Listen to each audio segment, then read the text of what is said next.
দেউলগঞ্জের এই জঙ্গল সারা বাংলায় বিখ্যাত শুধুমাত্র দুটো কারণে। এক হলো এই জঙ্গলের আকাশ ছোঁয়া বিশাল বিশাল শালসেগুনের গাছ, আর আরেকটা হলো একটা অজানা ভয়। লোকমুখে একটা গল্প প্রায় ৩-৪ বছর ধরে ছড়াচ্ছে। দেউলগঞ্জের পাশের সড়ক পথে গভীর রাতে নাকি নিখোঁজ হয়ে যায় লোকজন। এই জঙ্গলের প্রবেশপথ, মানে যেখানে বিশাল চওড়া রাস্তাটা সরু হয়ে জঙ্গলের বুক চিরে চলে গেছে, সেখানে আছে একটা বাঙালি ধাবা। মূলত ট্রাক চালক বা দূর পথে গাড়ি চালিয়ে যাওয়া মানুষজনই ভিড় করে এই ধাবায়। বেশ রাতের দিকে অচিন্ত ঢালি তার বিশাল লরিখানাকে এনে দাঁড় করালো ধাবাটার সামনে। ধাবায় তখন লোকজন একেবারেই নেই বললে চলে। ঝপ করে দরজা খুলে লাফ দিয়ে নামলো অচিন্ত আর তার খালাসি হাড়ুয়া। অচিন্ত ঢালি লম্বা চওড়া স্বাস্থ্যবান পুরুষ, তার তুলনায় হাড়ুয়া যেন রুগ্ন আর খরবাকায়। ওস্তাদ, কি জব্বর খিদে লেগেছে গো। এত লম্বা সড়ক পথ, অথচ দেখো এই প্রথম একটা ধাবা চোখে পড়লো।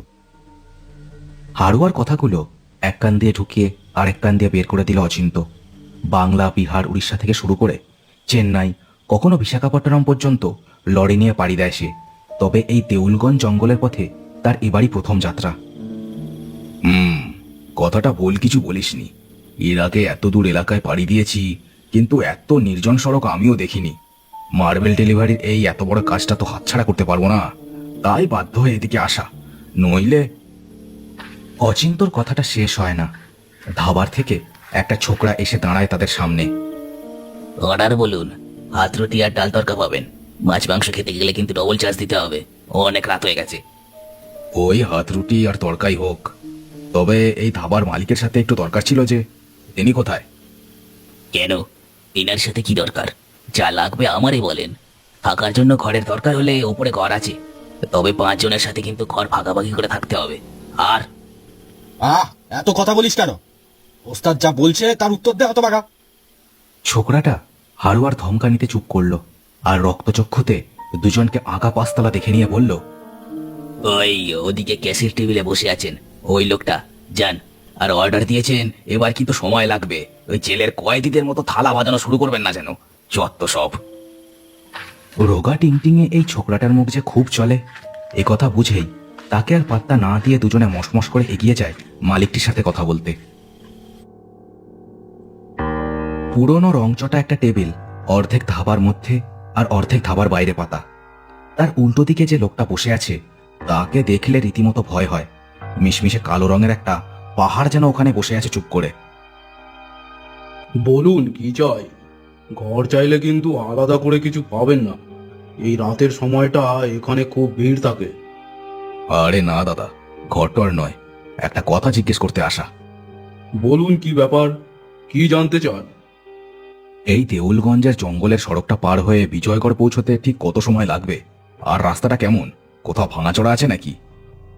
ধাবার মালিকটি একথায় যেন চমকে উঠল। তার মুখের কঠিন ভাবটা চলে গিয়ে একটা ভয় ফুটে উঠল। এই রাস্তায় প্রথম এলেন বুঝি?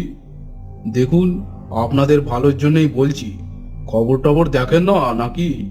এই দেউলগঞ্জের জঙ্গল পথে 3 বছর ধরে রাতের বেলা বেশ কিছু লোক নিখোঁজ হয়েছে, বুঝলেন? ও পথে রাতের বেলা এত ভারী গাড়ি নিয়ে না গেলেই আপনাদের জন্য ভালো।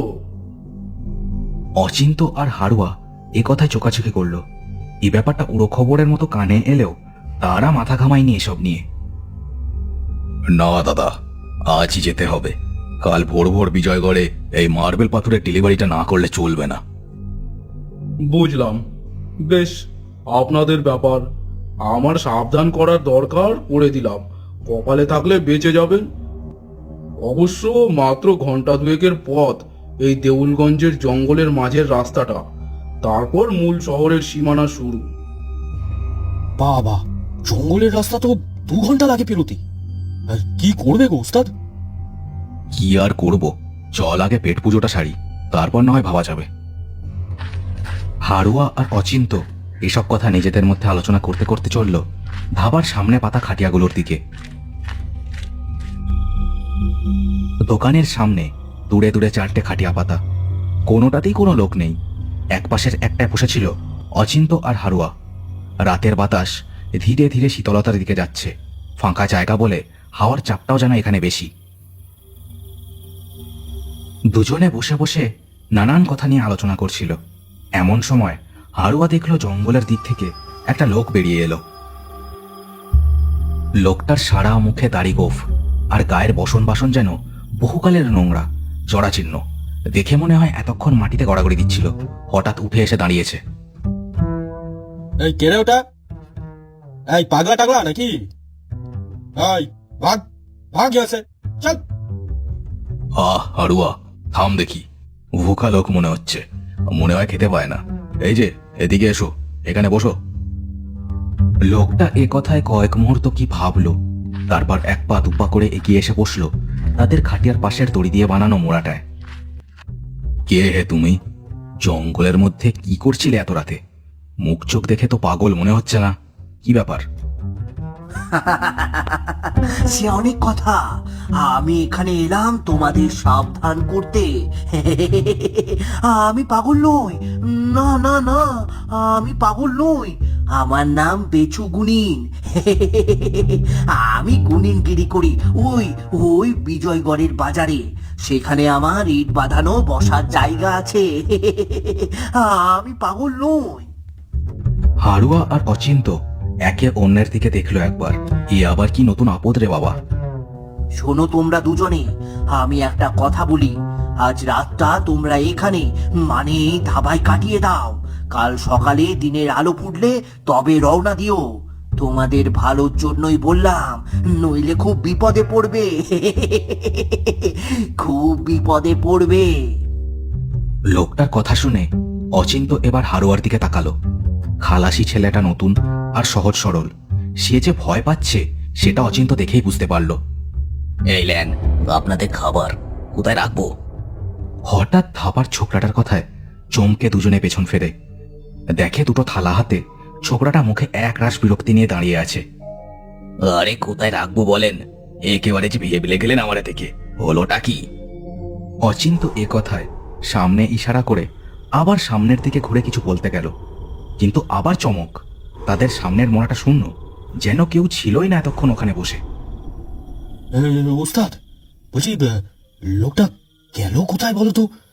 এখনই তো এখানে বসে বসে বকর বকর করছিল। পাগল লোক, যেখান দিয়ে এসেছিল সেখানেই হয়তো ফিরে গেছে। গে তাড়াতাড়ি খেয়ে নে, রাত বাড়ছে, ভোর হওয়ার আগে এই বিজয়গড় পৌঁছতে হবে। এই এখানে রাখো সব ফটাফট। ছোকরাটা ওদের কথায় কিছু যেন আঁচ করলো, তাও মুখে কোনো কথা না বলে খাবারের থালা নামিয়ে চলে গেল আবার ধাবার দিকে। রাতের বাতাস দমকা হলকার মতো গায়ে লাগছিল তখন তাদের। ওরা চুপচাপ খাওয়া দাওয়া সারতে লাগলো।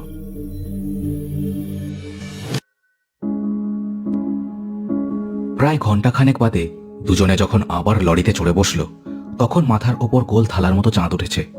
জঙ্গলটা তাদের সামনে ঝিম মেরে পড়ে আছে, ঠিক যেন মরা কোনো সরীসৃপ। ওস্তাদ আবার একবার ভেবে দেখো, মানে মানে সবাই মানা করছে তো, তাই কি করবে যদি একটু।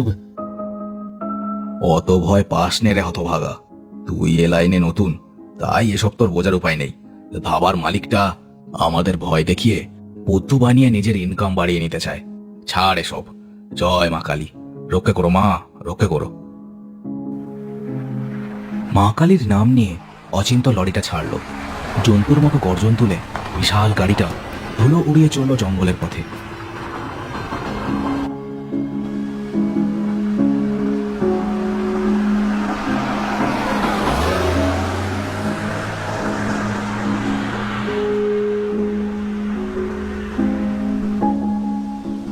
চারিদিকে কালো কালো বিশাল আকাশচুম্বী গাছের জঙ্গল, মাঝে চওড়া পিচঢালা পথ।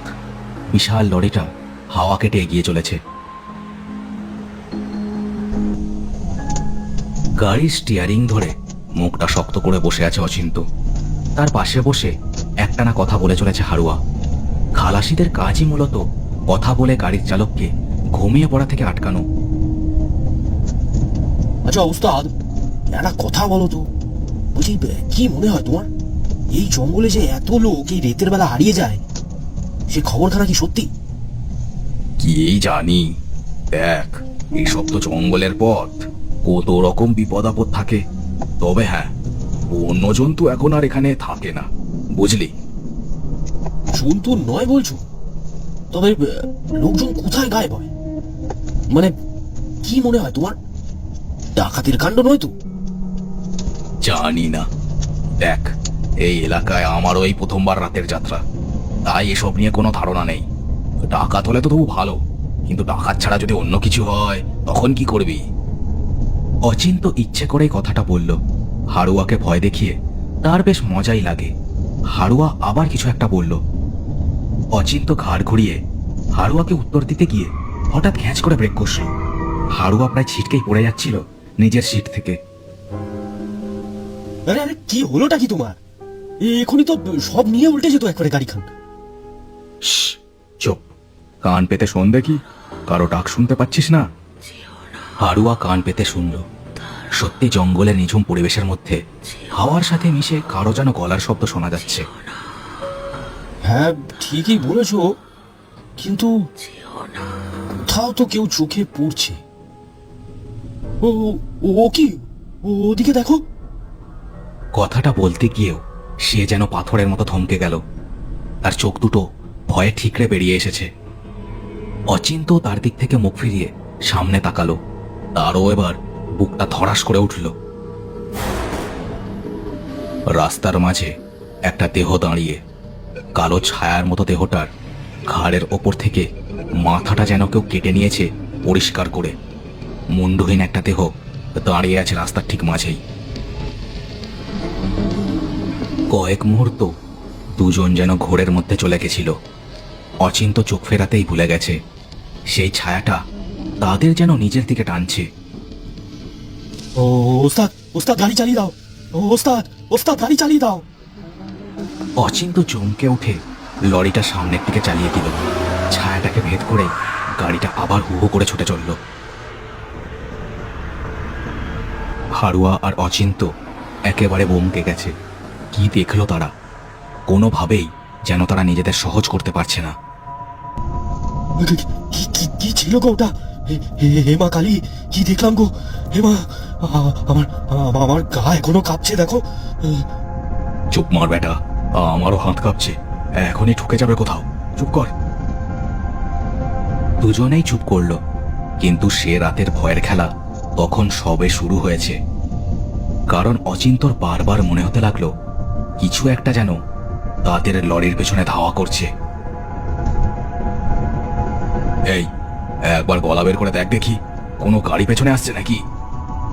হাড়ুয়া এ কথায় ভয়ে ভয়ে তার পাশের খোলা জানলার দিকে তাকালো, আর সাথে সাথেই একটা কোঙানি ছিটকে বেরিয়ে এলো তার গলা দিয়ে। অচিন্ত চমকে উঠে সেদিকে তাকিয়ে দেখল, আর যা দেখল তাতে তার গলায় হৃৎপিণ্ডটা লাফিয়ে উঠল। সেই মুন্ডহীন দেহটা তাদের লরির পাশে পাশে উঠছে, ঠিক যেন তাদের সঙ্গ দিচ্ছে। রক্ত মাংসের একটা মুন্ডহীন দেহ শূন্যে ভাসছে। এটা দেখে আর মাথার ঠিক রাখতে পারল না অচিন্ত।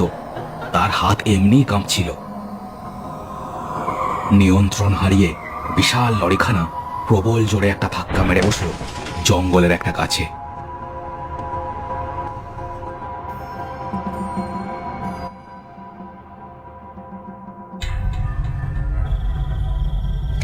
চোখে মুখে জলের ঝাপটা খেয়ে জ্ঞান ফিরল অচিন্তর। দেখল গাছের গায়ে তাদের কেউ বেঁধে রেখেছে। দুজনেরই নাকে মুখে চোট লেগেছে ও রক্তের ছাপ গায়ে। কে তোমরা? কে তোমরা? কথাগুলো যাদের উদ্দেশ্যে বলল অচিন্ত, তারা তাদের সামনে দাঁড়িয়ে আছে কোমরে হাত দিয়ে। তিনজন লোক, তাদের মুখে কুটিল হাসি। এরা কারা বুঝতে কিচ্ছু অসুবিধা হলো না তাদের।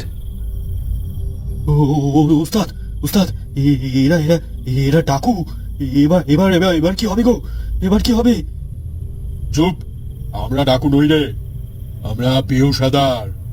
শেষ 3 বছর ধরে এই জঙ্গলে মানুষ মেরে তাদের লুটের ব্যবসা চালাচ্ছি, বুঝলি? এই রাতের বেলায় আমাদের কাজের সময়। তোরা আজ একেবারে ঠিক সময় আমাদের চোখে পড়ে গেছিলি। ও কি ভাগ্য আমাদের আজ! আরে এই, এত গল্প গাছা ফেদে বসছিস কেন রে? তোর কি আত্মীয় নাকি এরা? এই রতন, অস্ত্রটা নে আর টেনে নে। শালাদের লরিতে কমসে কম 50 লাখ টাকার মাল আছে। যা যা যা। রতন নামের বেঁটে লোকটা কোমর থেকে একটা চকচকে ছোড়া বের করে তেতো হাসি হেসে এগিয়ে এলো তাদের দিকে। অন্যান্য দিন আমাদের ফাঁদ পেতে পাখি ধরতে হয়, বুঝলি? কিন্তু তোরা দেখ নিজেরাই কেমন এসে আজ ধরা দিয়েছিস আমাদের জালে। চল, শেষবারের মতো ভগবানের নাম নিয়ে নে। রতনের ছোড়াটা মাথার উপর উঠল। অচিন্ত আর হারুয়া নিজেদের চোখ বুজে ফেলল। কিন্তু হঠাৎ রতন ছোড়াটা ফেলে দিয়ে 2 হাতে নিজের গলাটা চেপে ধরে হাঁটু মুড়ে বসে পড়ল জঙ্গলের মাটিতে। এই, কি হলো রে? এই রতন, রং করছিস নাকি? ওই কি হলোটা কি তোর? রতন কোনো কথাই বলতে পারল না। ঠিক কাটা কলা গাছের মতো আছড়ে পড়ল সে। তার চোখ নাক দিয়ে রক্তের বন্যা বইতে শুরু করেছে তখন। কি হলো বলতো? এই রতন, এই। প্রবল একটা হাসির শব্দে হঠাৎই ভরে উঠল সে জায়গাটা। সেখানে উপস্থিত 4 জন চমকে চারিদিকে দেখতে লাগলো। কোথা থেকে হাসিটা ভেসে এলো কিছুই বুঝতে পারলো না তারা। কে কে? সাহস থাকলে সামনে আয়। কে তুই? সামনে আয়। তাই সামনে আসলে সহ্য করতে পারবি তো? বেশ বেশ বেশ, আসছি সামনে তাহলে।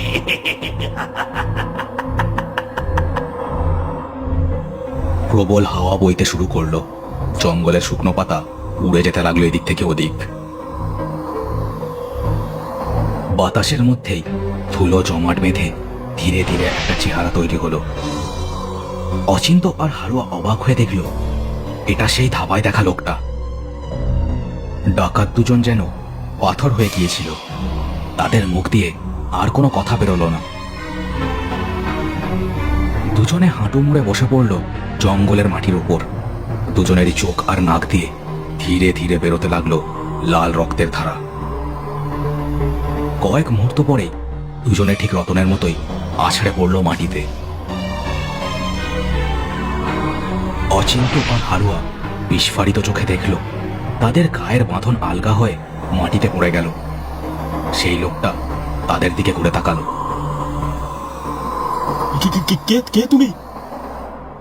আমি বেছু গুনি, তখনই তো বললাম, ভুলে গেলে? আমাকেও যে 3 শয়তান মিলে সামান্য টাকার জন্য খুন করেছিল 1 সপ্তাহ আগে। সেদিন যখন আমি শহর থেকে জঙ্গলের এই পথ ধরে ফিরছিলাম, আমার সাইকেল খানা গেল বিগড়ে ঠিক এই জায়গায় এসে। তখনই এরা 3 জন মিলে আমায় খুন করে সব কেড়ে নিয়ে আমার মাথা কেটে পুঁতে ফেললো ওই জঙ্গলের মাঝে। আর কি, সেদিন থেকে ঘুরে বেড়াচ্ছে এখানে।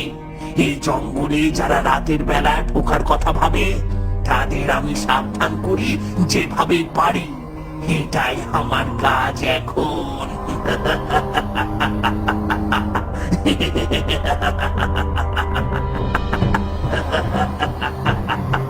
প্রবল বাতাসের মধ্যে বেচু কুনিনের হাসিটা মিলিয়ে গেল, আর সাথে সাথে তার দেহটাও মিলিয়ে গেল জঙ্গলের হাওয়ার মধ্যেই। অচিন্ত আর হারুয়া সব দেখছিল। তাদের অন্তরাত্মা থেকে থেকে কেঁপে উঠছিল তখন। সেই 3 ডাকাতের দেহ তখনও তাদের সামনে পড়ে আছে। এই ভয়ানক রাতের কথা কখনো ভুলতে পারবে না তারা।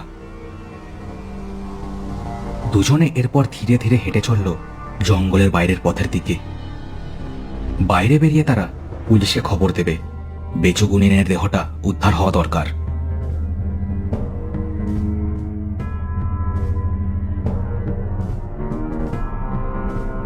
শেষ হলো কার্টুনস অ্যানিমেশনসের আজকের গল্পের পরিবেশনা। আজকের গল্পটা কেমন লাগলো